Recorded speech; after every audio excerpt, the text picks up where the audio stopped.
I come to you from the planet of designated singing people. And I'm sent because we want more singing. We miss your singing and your singing. We miss your singing. We miss your singing. We miss your singing. You know that our singing voices are as distinctive for us as are our opposable thumbs. And yet, it seems like in Western culture, there's something that happened to us. And it sounded like someone was beating me. There's something that happened to us. I just have to ask, how many of you, as young people, were told to mouth the words? I see many hands going up. Or, you can't carry a tune in a bucket. I'm hoping no one here heard, you sound like a train that just ran off the rails. This is the sort of things that people have said, and I'm watching heads nod. And what happens when you have that kind of silencing?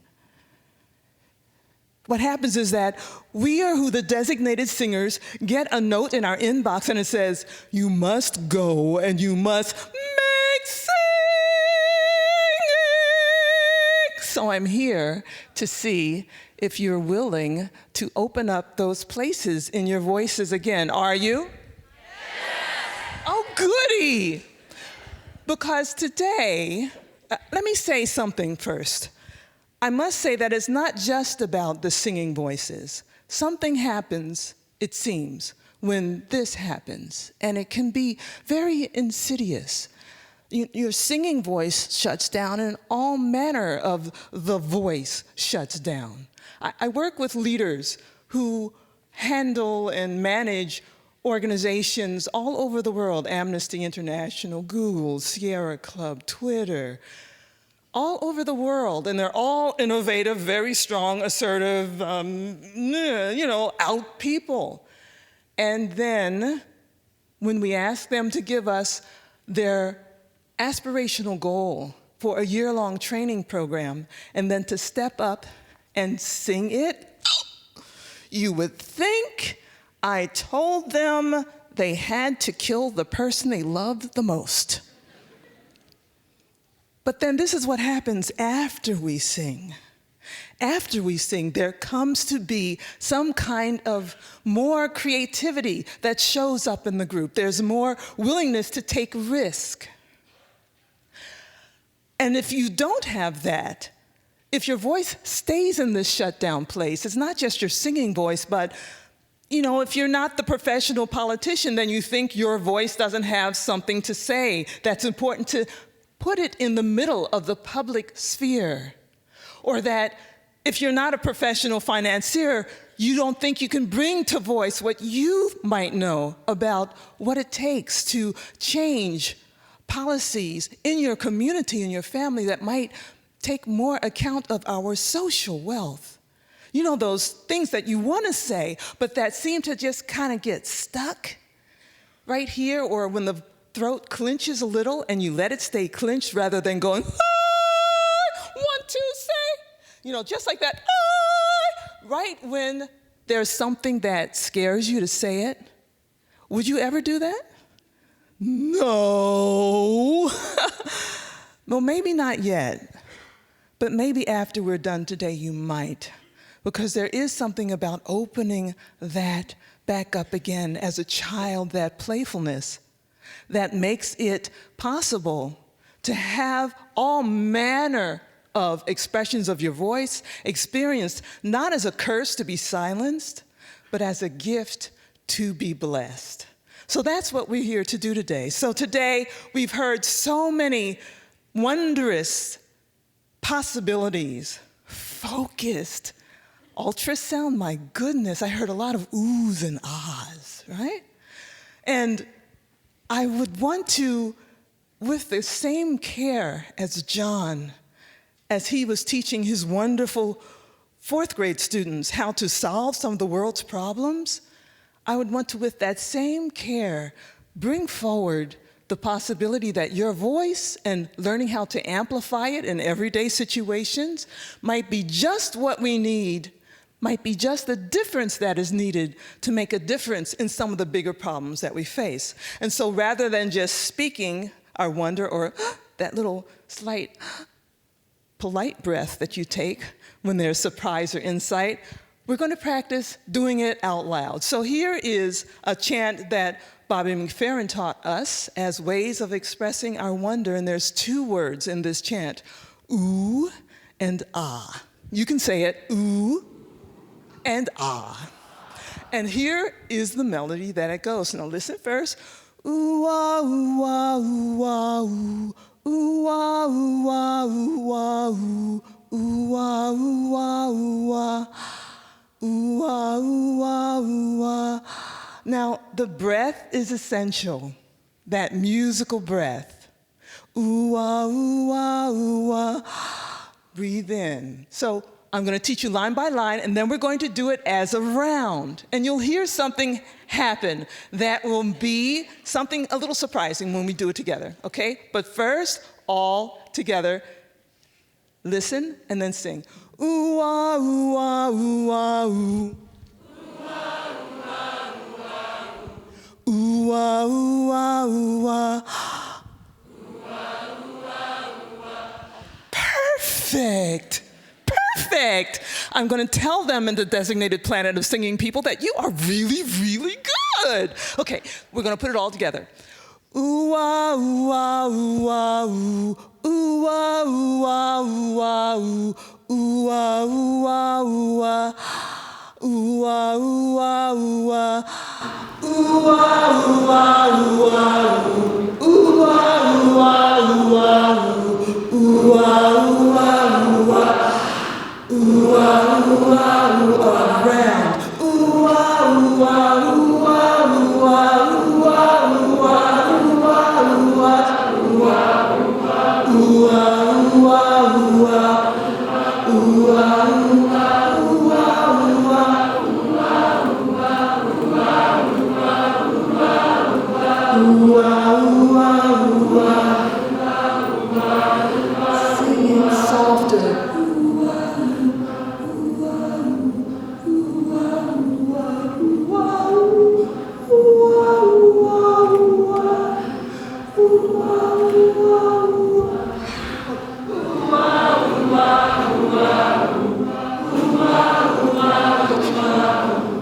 ooh ah ooh ah. All together. Ooh ah ooh ah.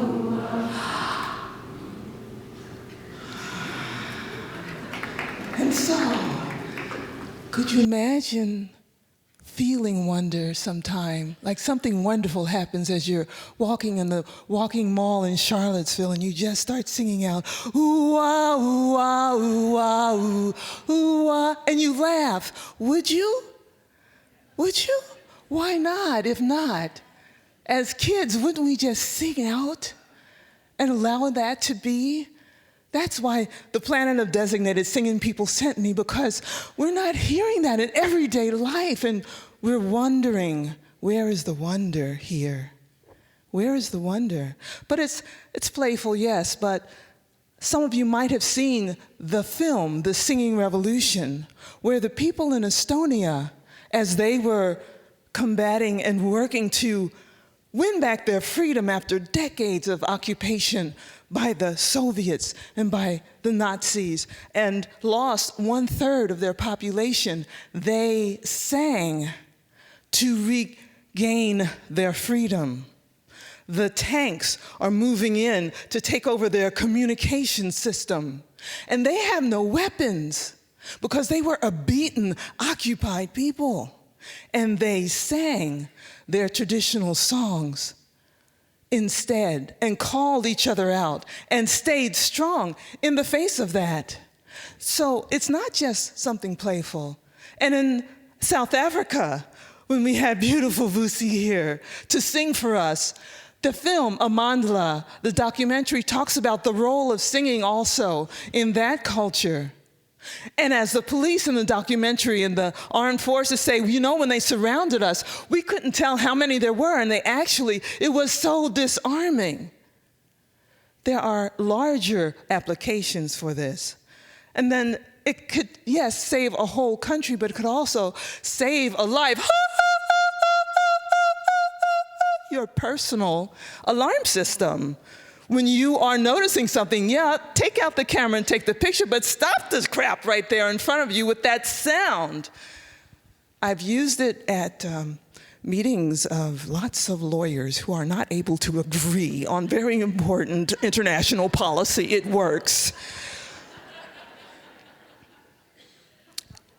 There was an article that came out in Time magazine this summer, and it was called "Singing Changes the Brain." So there's something about well-being that singing also offers us. So yes, I'm being playful. George Bernard Shaw said, if you're going to tell people the truth, make them laugh or they'll kill you. So I'm a practitioner of that, have been since I was a child, because sometimes it wasn't safe for me to sing. Not at all. Not at all. And the scary places of not knowing when that might happen, as my father was struggling with his very talented musical life. He played with Coltrane and Lady Day, and he also played with some of the same substances that plagued that community. And it was singing that helped to bring him back. When I convinced him, as I was in the senior choir as a 7-year-old, I said, you know, Daddy, why is it you can't give this crap up? It is killing you and it's killing us. And he said, oh, baby, it's a place where I can go and sing. And I said, Daddy, come to church with me. There's this senior choir, and there's a lot of really good-looking ladies. I knew my daddy liked the ladies, even though he was married to my mom, and I loved my mom, but I had to use whatever I could to get him to the choir so we can save his life. And they will love you, Daddy, I said, please. And he did. And he lived into his 80s because of it. So it's something very, very serious. And so when I ask you to join me again in another song, this one comes from the rainforest of Zaire, as taught to us by Isaiah Barnwell, formerly of Sweet Honey in the Rock. And this particular chant, the people there, they go into the places that they dwell, and when they leave the forest, they leave it as though it has been untouched. This is a chant that they use to call community together, and they will sing this chant, and they will sing it, and they will sing it until they are of one mind. Chorus America did a study in 2003 and repeated it in 2009 to look at what happens when we sing together. There's a lot of science about that as well. But they were looking at some of the social and other benefits of singing together. And they found out that 2003, there were about 25 million people who sang in a choir in the United States. Number jumped up to 34 million in 2009. That's a pretty big increase. That's also a constituency, people. Preach to the choirs. The choristers rehearse. They do a lot of breathing. It affects the respiratory system and the heart rate. You have to hear your own part and sing it, while it also blends in with your neighbors. You have to take direction and also make sure your section holds on to what they're doing just right. So there's a lot of intelligence that goes into singing together. It's an intelligence that we could use a bit more of. A choir for Congress. How about that?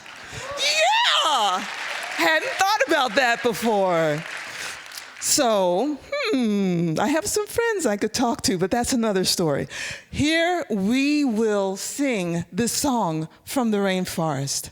And Henry Van Dyke had a quote that said, "The woods would be silent if only the bird with the best song sang. And so in bringing us together here at our closing, let it be an opening of ourselves back into that sense of making sure the woods and the birds that we are have lots and lots of music so that also those channels will be open when we most need them in all realms of life. Here's how it sounds. Amaibu, oh yeah. Amaibu, oh yeah. Amaibu, oh yeah. Amaibu, oh yeah. That's pretty good for a first time, and that's not an easy, that's an octave jump. That's really good. I want to say something to you about it, though. Bring your whole self to it. Even if your voice goes, if it kind of splatters a little bit. The rainforest is not an opera singer. Your pitch does not have to be exact.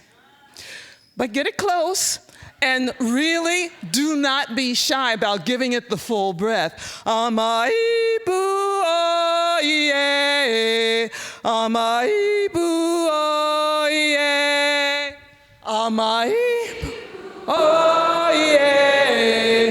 Amaibu, oh yeah. Again. Amaibu, oh yeah. Amaibu, oh yeah. Okay, I'm going to do section, section, section, section. But you all keep singing this Amaibu and hear what happens in the room, all right?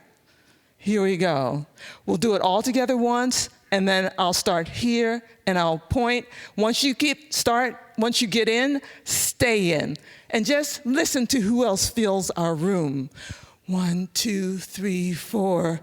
Amaibu, oh yeah.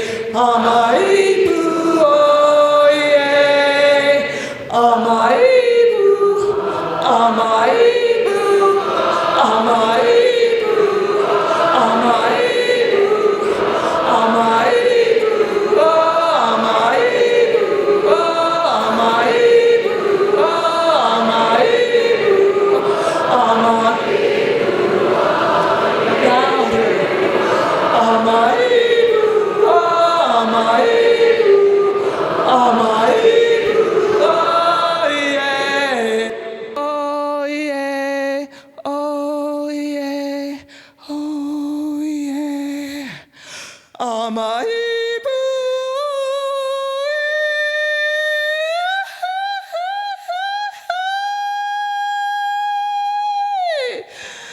Sing, Charlottesville.